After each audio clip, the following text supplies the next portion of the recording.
Well, I always told people that news doesn't change, it just happens to different people. So it doesn't matter where you're working, there's still news to be covered and stories to be told.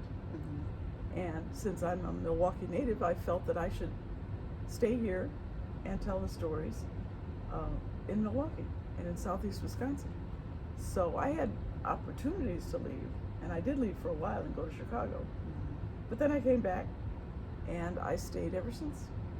What was your dream as a little girl? Because, you know, I'm thinking about even starting with myself as a young woman. You know, I remember seeing you on TV. And so the representation for other young women, women of color, just everybody, what was your dream as a young woman? Well, I wanted to be an archaeologist because I was very interested in history and Egypt and things like that. And then I sort of strayed away from that, got interested in other things. I've always been interested in history. Okay. And I also believe that news is the first draft of history. So you've got to get it right. So when I was in middle school, high school, that's what I wanted to do. And I was involved in theater too, so I was sort of a performer. And when I got into college, I had to find something to declare as my major. So I chose radio, television, and film because it used all the skills that I had learned in my other classes. Okay. And I said, oh, I can use all this stuff. Yeah. So that's why I stuck with that. And made a career out of it. Yes. What was one of your best experiences in Chicago? What was it like? Oh, in Chicago? Yeah. Well, you didn't tell me I'd have to think this far back. Oh, I don't know. I covered a really big fire. I covered a oil refinery fire. You know, those big things where the oil is stored and the gas is stored. They're like, I don't know the dimensions, but they're huge. There's some of them out here, big farms. Well, one of those started on fire, and we had to go and cover that. And that was pretty scary because I'd seen fires before, but I'd never seen anything this huge. I mean, it was almost as big as this room, and it was rolling flame and smoke. It was pretty. So a story hellish. Like that, did your parents ever get nervous about you covering any particular story? Friends? I didn't tell them until after. Okay. Right. I didn't tell my parents what stories I covered until after I covered them. I did a series for WGN about prison overcrowding that I'm pretty proud of. They sent me to Stateville Prison, which is the largest maximum security prison in the Midwest. And they were having 3 and 4 inmates to a cell. Wow. And it was way too crowded. And Stateville, they have 3 round buildings, cell blocks. And it's a men's prison. And you have to go through a lot to get in. You have to go through a lot to get permission to walk around, and we did. And we walked around and we shot inside the prison and we shot the inmates. We went into the sewing room once where they were teaching the inmates to sew those vests that construction workers, highway construction workers wear. They sewed them there. So it was a huge, great big room with long tables and sewing machines. And I was there with my crew, and the guard who was taking us around said, they do this over here and they do that over there. And I said, can I talk to one of the men? He said, well, yeah. So I walked over and I talked to somebody who looked relatively approachable. And they talked to me and they told me what they were learning, and we chatted about some other things. And that was that. And when I got back to my crew, my sound man said, let's get out of here. And I said, why? He said, all these men are felons and they all have scissors. I hadn't even thought about that. But that was interesting too. Yeah, but your level of comfort, like What? I wasn't scared. I wasn't worried. Okay. I figured they're in a prison. They have guards. The guards did not have weapons. Mm-hmm. But I figured, what are they going to do to me? And why would they want to do anything to me? Mm-hmm. Maybe I was naive, but I just went on in there and talked to them. How old were you at the time? Oh, man. 24, maybe? Yeah, you were brave. You were in your brave years. I was in my my brave and stupid years. You were in your brave years, Yes. but you got the story. I got the story. And it was one of your most proudest works. Well, it was memorable to me Yeah. because they talked to me. Mm-hmm. And I think they were grateful that somebody was asking them about themselves, Mm-hmm. not telling them what to do. Right. When I'm thinking about that experience you had, it's, as a journalist, you're able to humanize people. Right. And so that's what you did. Yes. And that's what you've done your whole career. I watched your special about the crossing the bridge. Ah, okay. Yeah, which you got an Emmy for. Yes. Amazing. What did you think of that? I thought it was great. I think, even today's generation, we definitely should take a look at that, the importance of what was going on at that time, Mm-hmm. how these people stepped out and they were concerned about what was going on. And so because they did that, it led to some change, Yes. and for 200 days. Right. And it was mostly young people. Right. Yeah. Like that. Like we should know about that. We should be studying that, Like what was your thoughts on that when that story first came to you? Well, I was in Milwaukee when it happened, Mm-hmm. so I remember all that. I didn't produce that documentary, but I worked a little bit on it and I hosted it. But I'm glad we told the story. Mm-hmm. I think it was important to tell. Like you said, it was important to tell, and it was important for people to see it who didn't know anything about it. Mm-hmm. And depending on your age, you would not have known anything about it. Right. Because today, like for Milwaukeeans, you can just go across the bridge like it's nothing. Right. You have no idea of the history. You're right. Yeah. That needed to be told, and it still needs to be shared. Stories like that. That's the power in stories. Mm-hmm. Because it gives a different perspective, a different lens. Yeah. Yeah. And when you got the Emmy, Oh. what was Did you see that? I did see your speech. Oh, you see. Yeah, it was very quick. It was short. It was very What short. did you think of it? I knew you were proud. I knew you were happy and excited, but it was just like, thank you. Yeah. But Yeah. I again, representation for myself, when I think about me and what I'm doing today, and just other women, like you were one of the first, the pioneers, and one of the legends in Milwaukee to do this work. And journalism has changed so much Oh, yes. over the years. What do you like about it that has changed, and what don't you like about it that has changed? I do like that people are still at it. They're still telling stories.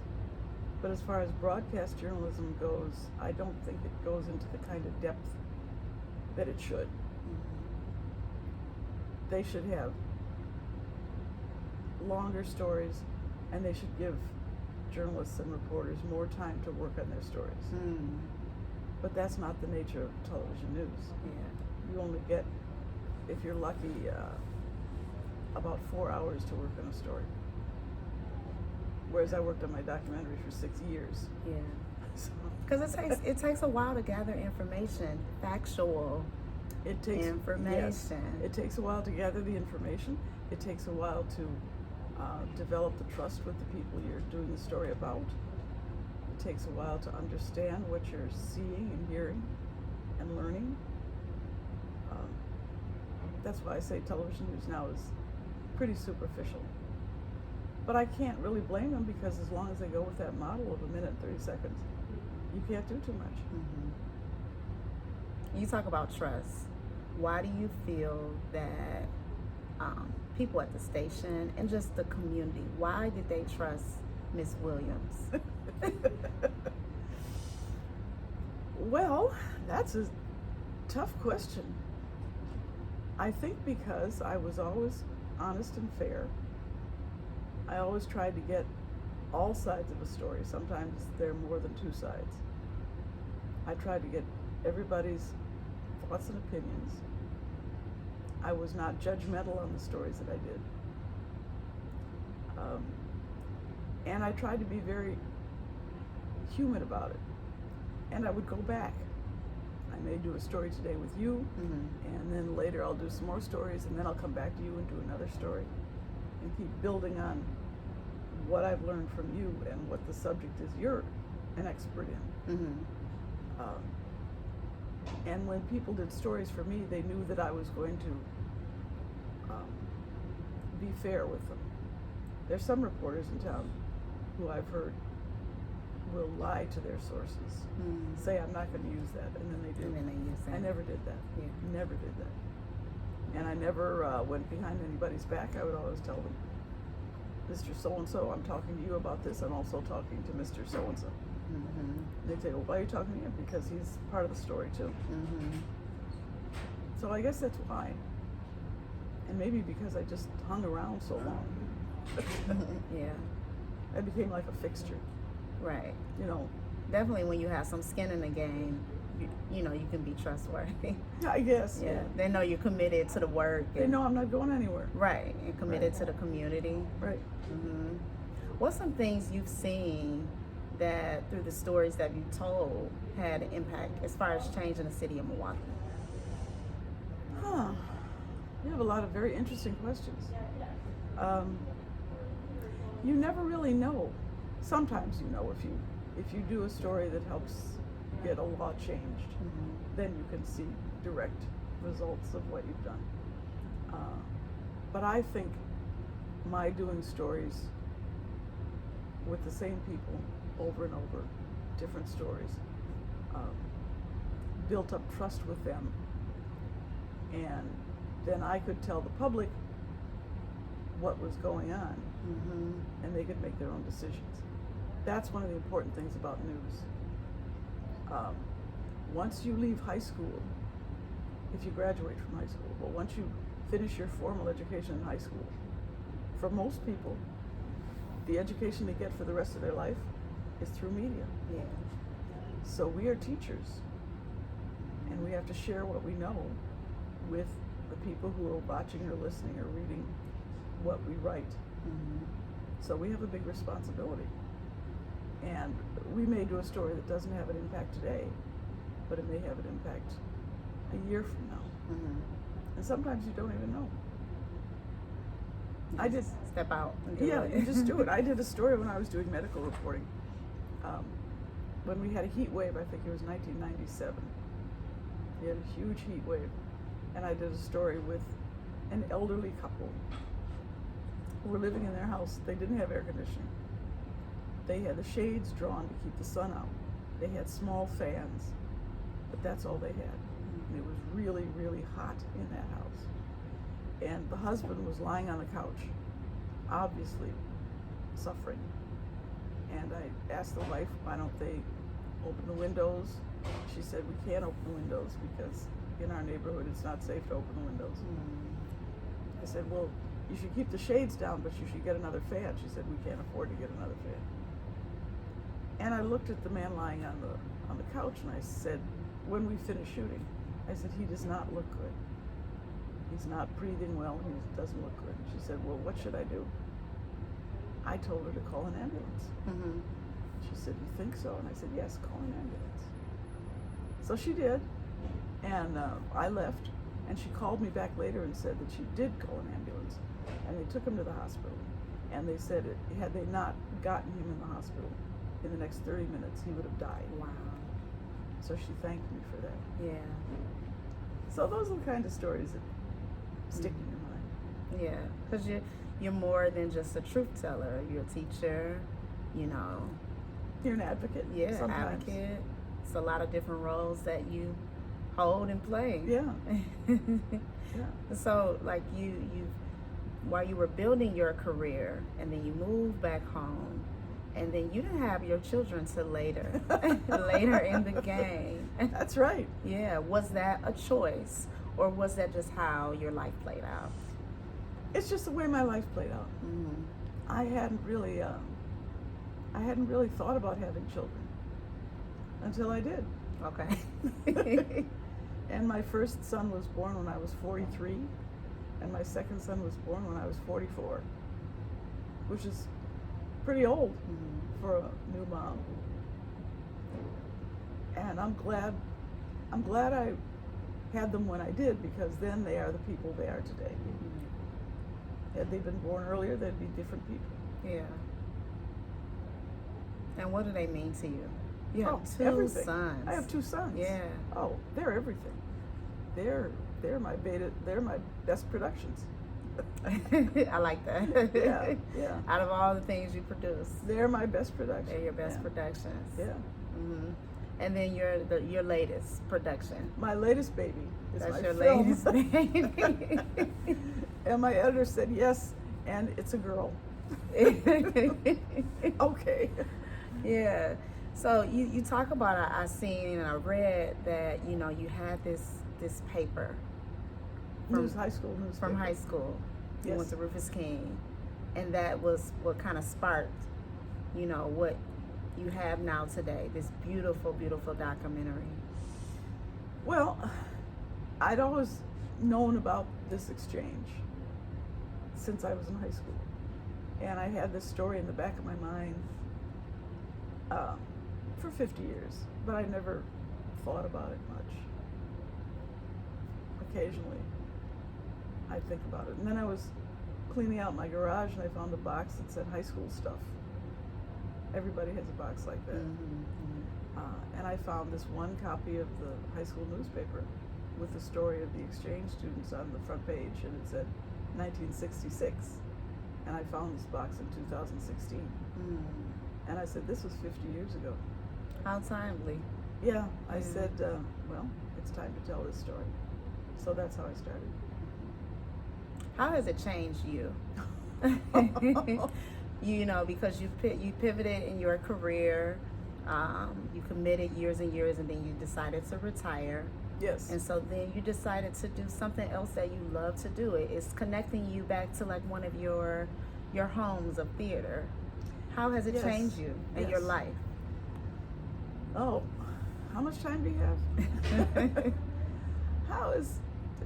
Well, it's made me more patient. It's made me more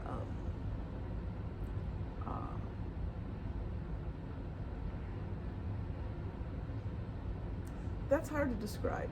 It's making a documentary film, especially if it's a personal documentary like this is a very emotional, frustrating, ego-crushing, ego-elevating journey. And I started off by myself, renting my own equipment and saying I'm going to shoot some stuff, with some help from some of my former co-workers who gave me advice on what equipment to rent, how to use it. And I thought it would be maybe a year, 2 years, and it would be finished. Well, it was much longer than that. And I learned a lot more about research. I learned a lot more about the business of making films. I learned a lot more about the people with whom I worked and the people who were part of the film. Like I say, when I was at Northwestern University, I got my degree in radio, television, film production. So I should have been a film producer right out of college. Which is one of the best schools. Yes, it is. Go Cats. But I didn't take that path. I went into television. And I was always a producer. I was always producing these little mini stories as the news stories, but never big like this. Right. Doing this project took me back to film school. Okay. Everything I learned in film school, I had to put to use. and everything else I've learned along the way, and I've learned so much along the way. So much. It's hard to even describe what I've learned. But I put it all into the film, and now I'm using it. Now I'm on the business end of the film, which I never anticipated being a businesswoman. I was a creative type, but now I have to run a business. Right. Because now you have a film. Now I have a film, and now I have to get it distributed, and I have to sell it, and it's a day-to-day. I can't say a struggle. You get up in the morning, and you decide what you're going to do today, and you do that, and then you decide what you're going to do tomorrow, and then you do that, and then sometimes you look back and say, did I do everything I should have done?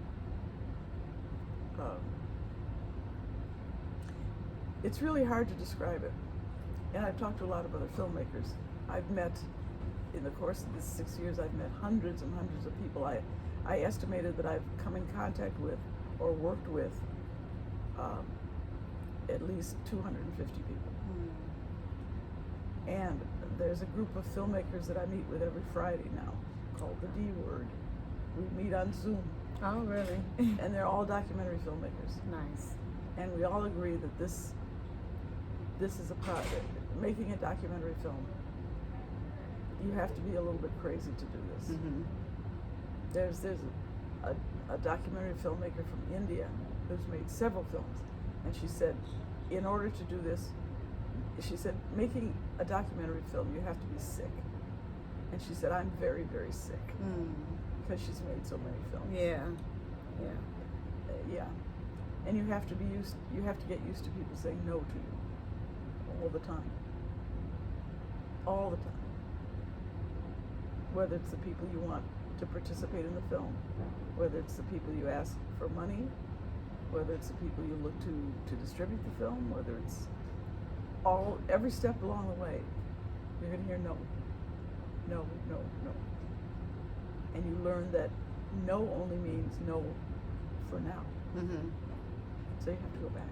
Yeah. What made you push? Because, it was in the Milwaukee Film Festival, which is a Yes. big deal. Yes. So, it's Very like happy that about hard that. work, it worked. The hard work worked. Yes. What made you push? Well, I knew it was a good story. And I knew it was a story that should be told. So I was going to tell it. There are many times I could have given up. There are many times I thought about giving up. But I had a team around me that kept me going. They would tell me, no, you can't give up. Because we're not giving up. And I knew that it was a story worth telling, and a story that I wanted people to see. So I couldn't quit. And I know there's so many things that you want us to take away, you want us to learn, and build conversation around. But what's one thing that you can share with us that you want us to take away from this film? That everyone is the same. The purpose of the exchange was to educate students in Kaukauna about the world and what was happening in America. Because they live in an all-white community and they had no contact with black people. The kids from King, there were 4 black students and 2 white students that went to Kaukauna. They didn't have any contact with people in small, all-white towns. So I want people to learn that, 1, the exchange was a success. Nothing really bad happened, even though it was 1966. A very volatile time in America. And that you can learn things about yourself by learning about other people. And you have to be willing to sit and listen to other people. Not pontificate about what you think to them. You have to stop and listen to what they have to say to you. And that's what I want the film to encourage people to do. Now, You got a lot going on. What does Miss Williams do to ease her mind, you know? In today's world, you know, we talk about self-care, you know, self-awareness. What do you do that's good for your soul? Because I know you're a lifelong learner. You have to be a lifelong learner to be fascinated with these stories, to tell them, to want to empower and teach people. But what do you do outside of that to keep you going? And who's your people? I always ask on law, you know, who are some of the women? You know, we talk about women empowerment. So who are some of the women? Who are the people that help you? Or they say, you know, okay, I think it's time for you to sit down. or let's go to dinner. Yes, I have some friends who would do that. My producer does that. Okay. She was assigned to pull me off the ceiling when I got crazy. What I do to relax and to unwind is I play tennis. I play as much as I can. I said I wanted to start that. Well, there you go. Yeah. Come on out. I will. I'll teach you how. I did. I was like, I want to start playing tennis. Sure. Of course, I played in college, like for fun, for the record. Okay. For a class. Well, that's a start. Yeah. No, I do that because it's relaxing and it lets me use my competitive juices, and it's very social. People don't realize how social it can be unless they are players and they're on teams and I like working on teams. So if I play doubles, I have a partner. Okay. So that's my thing, and I like to read. Mostly I read historical stuff. I don't read a lot of fiction. Yeah. I may read historical fiction. Okay. And that's about it. What's your favorite thing to eat? To eat? Yes. What's your favorite cuisine? Fried green tomatoes. That's it. You can snack on it. I like everything. anytime. You know, I eat almost everything. I don't have any food preferences. Okay. So I will try almost everything. But since I'm not a great cook, because I only cook for myself, why should I cook for myself? I can't say I have dishes that I prepare that are great. My fried green tomatoes are really good. I'm gonna have to check that out. Yeah, they're really good. Yeah, you're gonna have to make me some. Yes, I'll be happy to. Places to travel. That I like? Well, right now my favorite travel destination is Phoenix, Arizona. My sister lives in Phoenix. Does she? Yes, and I still haven't went. Does she live in Phoenix or does she live in a suburb? Nope, she lives in Phoenix. She lives in Phoenix, okay. Yeah. My sons live in Chandler, Okay. which is right next door. So you love the West? That's why I go there, Yeah. to visit my sons. And I've gone during all seasons. They have different seasons there. They don't really have too many seasons. But, and I've developed a group of people that I play tennis with when I go there. So I know that I can go to this particular place and I can play tennis. Yeah. I can get a game anytime I go between 7:30 and 11 in the morning. Okay. You don't play after 11. It's too hot.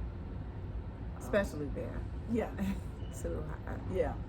But other than Arizona, I really enjoy going to New York. Haven't been in a few years. Well, nobody's been any place in a few years. So before times. I Before love the to- pandemic. Yeah, BP. Yeah, that's what we say. Yeah, BP. Before the pandemic. And there's still places that I want to travel and see. I haven't been to. There are also a couple of them are tennis related. So I've been to London to go to Wimbledon. I've been to New York for the U.S. Open. My sons and I went to Indian Wells last year in California. That was great. To Tennis Paradise. Oh, wow. Oh, it was. It was paradise. I'm pretty sure you have some amazing pictures, right? Yes. Okay. Yes. And I still want to go to the Australian Open. I still want to go to the French Open in Paris. Have you talked to any tennis players throughout your years? Professional? Mm-hmm. Yeah, sure. Let's see, I hit with Billie Jean King. Okay. Martina Navratilova. I didn't hit with her, but I've met her. Okay. My goal is to see the Williams sisters play before they retire. Yeah. I've only seen them on television. Mm-hmm. I've never seen them at a tournament. It's gonna happen. We're gonna say it's gonna happen for you. It depends on when they're going to retire. Yeah. This could be their last year. We'll see. We'll see. So I'm hoping that Serena plays the U.S. Open, Mm-hmm. because if she commits to do that, then I'll go. And I hope Venus plays the U.S. Open. I think Venus ought to switch to doubles. Okay.